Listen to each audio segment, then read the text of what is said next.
Hi Year 3, welcome to Thursday's reading lesson.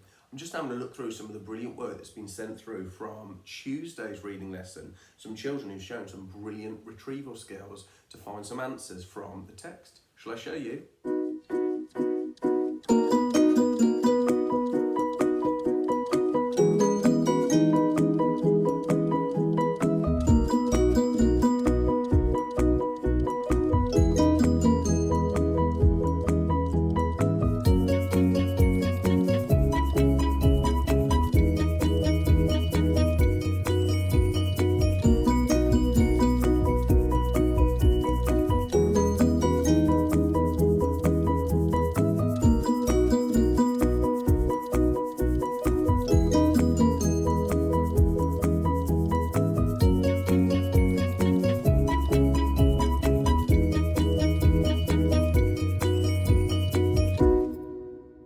Well done to all of you. You all showed brilliant retrieval skills. There'll be plenty of dojo points heading your way.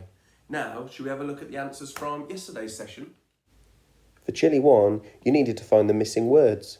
Playing cards are probably the most something tool that a magician has. Hopefully we can skim and scan for the cards section and see that it says playing cards are probably the most famous tool that a magician has. In addition to being used by something, rope is used for many magic tricks. I think we need the rope section, don't we? Let's have a look. In addition to being used by escape artists, rope is used for many magic tricks. For Chili 2, it said, in a deck of cards, how many numbered cards are in each suit?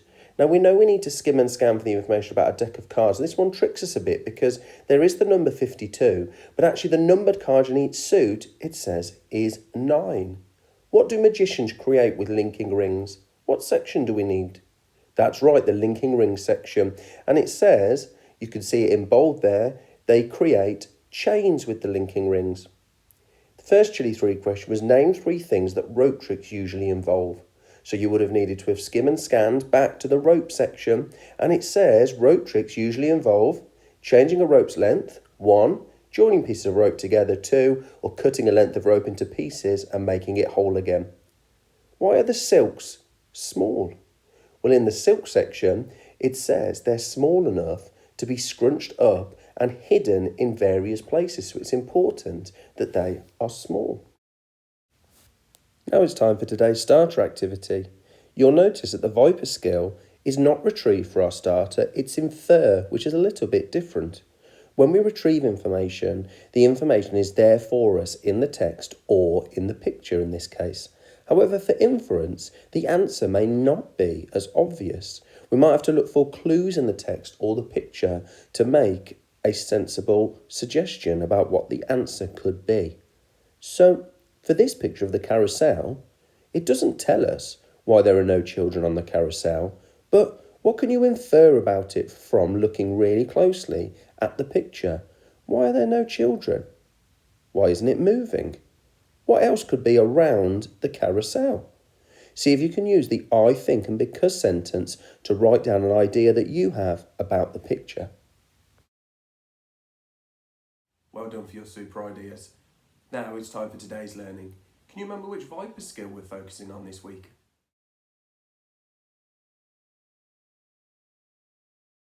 And today, you're going to need to use your retrieval skills to solve a crime. I'll let Abdul Kazam explain more. Year 3, I need your help. Last night, 2 rival magicians broke into the circus tent and stole my magic potions. A popcorn seller spotted them and has described exactly what she saw.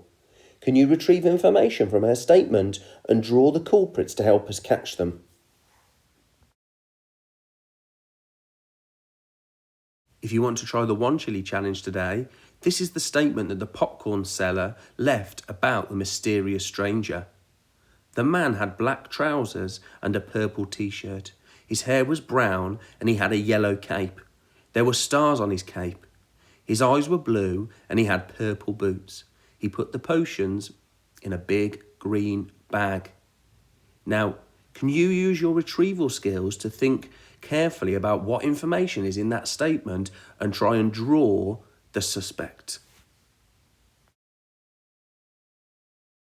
Now, Abdul Kazam said that the popcorn seller spotted 2 rival magicians entering the circus tent. So here is the second police statement, and this one is chilly too because it's a little bit more complicated and a little bit trickier to retrieve the information. Let's read it together. Yesterday, I spotted a tall, mysterious figure with a curly moustache enter the circus tent wearing white gloves and carrying a brown bag.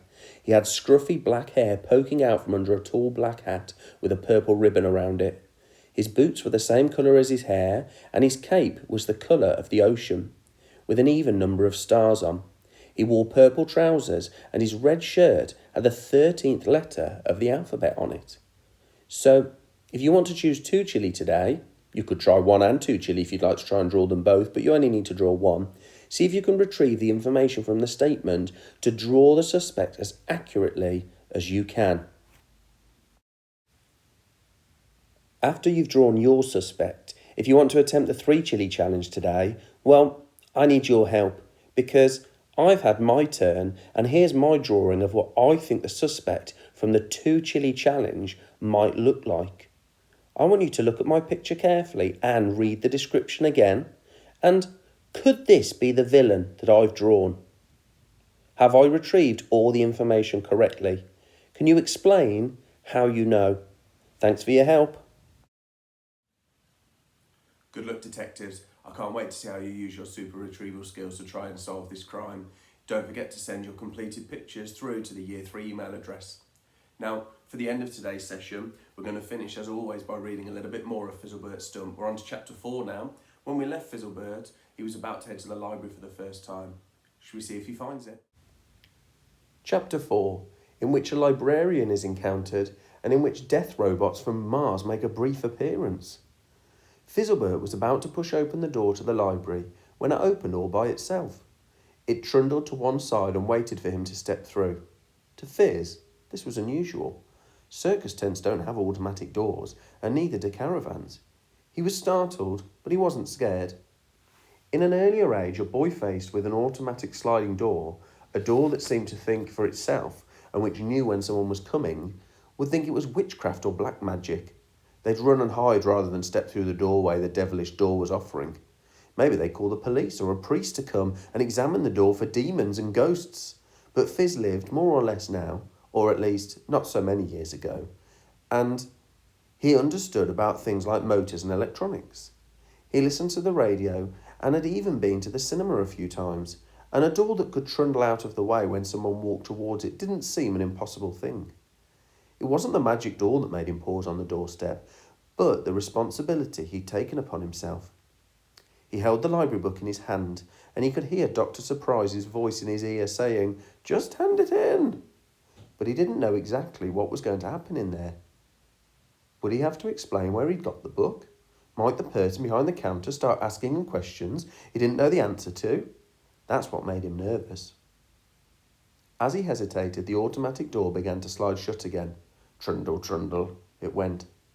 Fizzlebert stepped backwards, and the door stopped closing and began opening yet again, trundling in the opposite direction. He grabbed the opportunity and scrunched up his courage and stepped through, saying, "Thank you," to the door that had done its job so well. Inside it was nice and cool. It was spacious and brightly lit. Directly in front of Fizzlebert was a woman sat behind a wide desk. Her face was round and plump and red-cheeked, and she looked a little out of breath. She wore a pair of glasses on the top of her head, rather than on her eyes, as if she had a secret pair of eyes under her hair that were watching the ceiling closely, and she was chewing the end of a biro. There were blue ink stains round her mouth. The badge pinned to her grey-green cardigan, which seemed to be a size too small, as the button strained to keep it shut across her chest, said her name was Miss Toad. Fizz was too polite to think to himself, how appropriate, or if he did think it, he was too polite to ever tell anyone he had thought it, which pretty much amounts to the same thing. Behind her, beyond the desk, filling up the rest of the tall building, was shelf after shelf of books. Fizz had only once or twice ever been in a bookshop when he'd gone shopping with his dad. He'd been allowed to pick one book under £5 on each shopping trip. He remembered what he'd bought. They'd been brilliant books. One was a collection of funny poems, and one was a book about frogs. Fizz had read them both many times. "Did you know," Fizzlebert might ask you if you met him, that some frogs have sticky pads on their feet so they can climb up trees, or that frogs shed their skin from time to time, or that when they shed their skin, they first loosen it by wriggling around and then pull it up over their heads as if taking off a jumper and then eat it? Did you know that? Well, if you didn't, you do now, and that's because that little frog book had been one of Fizz's favourites when he was 6 years old. Can I help you? That was Miss Toad speaking. She had a grumbling, rumbling, raspy, deep voice, which almost sounded like she was burping the words she spoke. But Fizz knew that she wasn't actually burping her words, because grown-ups don't do things like that. Well, not very often, and never when children might hear. Fizzlebert walked over and gave her the book he'd found. Someone said I should give this to you, he said, hoping that would be enough explanation. Thank you, she said. She turned the book round to face her, opened it up and waved a red light over the front page. There was a beep from her computer. She looked at her screen and said, That's fine. Fizz didn't know what to do now.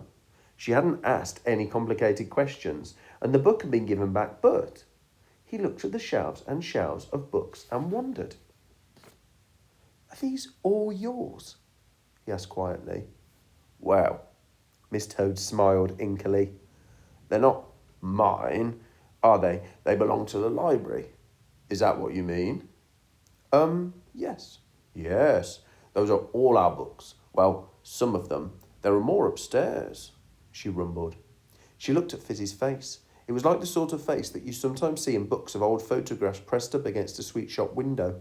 Except the boys in those sorts of pictures are normally in black and white and wearing little school caps. But the eagerness, the desire to be let in was the same.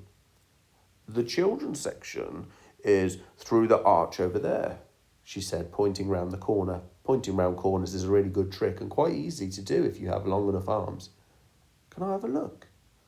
Of course, she burped. Go on.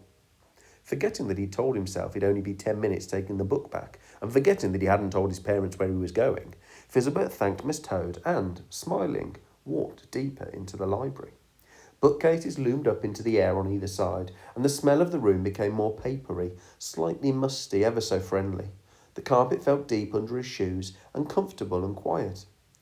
Threading his way through the tall stacks, he found the arch the lady had pointed to and stepped through into a smaller, more colourful room. The shelves in this room were lower.